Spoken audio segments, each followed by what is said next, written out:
ഗേളി മീഡിയയിലേക്ക് സ്വാഗതം. എൻ്റെ ചാനൽ ആദ്യമായിട്ട് കാണുകയാണെങ്കിൽ സബ്സ്ക്രൈബ് ചെയ്യുക, സപ്പോർട്ട് ചെയ്യുക.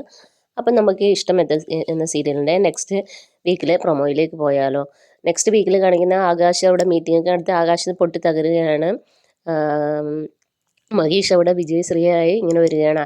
ആകാശിൻ്റെ കോഴിത്തരമുള്ളതുകൊണ്ട് ആകാശം മറ്റു പെണ്ണുങ്ങളുടെ കാണുമ്പോൾ അവരുടെ പുറകെ പോകുള്ളൂ. ഇതൊക്കെ രചന കാണുകയാണ്. അവൾക്കത് മനസ്സിലാവുകയും ചെയ്യുന്നു. പെട്ടെന്ന് അവൾ ബോധം കെടുന്ന രീതിയിലൊക്കെ അഭിനയിക്കുകയാണ്. അപ്പം നമ്മുടെ മഹേഷിന് ഇതൊന്നും മനസ്സിലാകുന്നില്ല. മഹേഷ് അവളെ താങ്ങി പിടിച്ച് ബെഡ്റൂമിലൊക്കെ കിടത്തുകയാണ്. ഇതേസമയം വീട്ടിലാണെങ്കിൽ ഇഷിത ലാപ്ടോപ്പിൽ എന്തോ ചെയ്തുകൊണ്ടിരിക്കുമ്പോൾ കൈലാസ് വന്ന് അവളെ ശല്യപ്പെടുത്തുകയാണ്. കൈലാസിൻ്റെ കോഴിത്തരം എടുത്ത് അവളെ കയറി പിടിക്കുകയൊക്കെ ചെയ്യുന്നു. അപ്പോൾ അവൾക്കത് മനസ്സിലാവുന്നുണ്ട്. അവൾ നല്ല രീതിയിൽ പ്രതികരിക്കുന്നുണ്ട്. അപ്പം മഞ്ജിമയൊക്കെ ഇത് കാണുന്നു. അപ്പോൾ അവളെ എല്ലാവരും മോശം രീതിയിലാക്കാൻ വേണ്ടിയാണ് കൈലാസ് ശ്രമിക്കുന്നത്. ഇങ്ങനെയുള്ള രീതിയാണ് നെക്സ്റ്റ് വീക്കിലെ പ്രൊമോ. അപ്പോൾ എല്ലാവരും കാണുക, വെയിറ്റ് ചെയ്യുക. Okay, bye bye.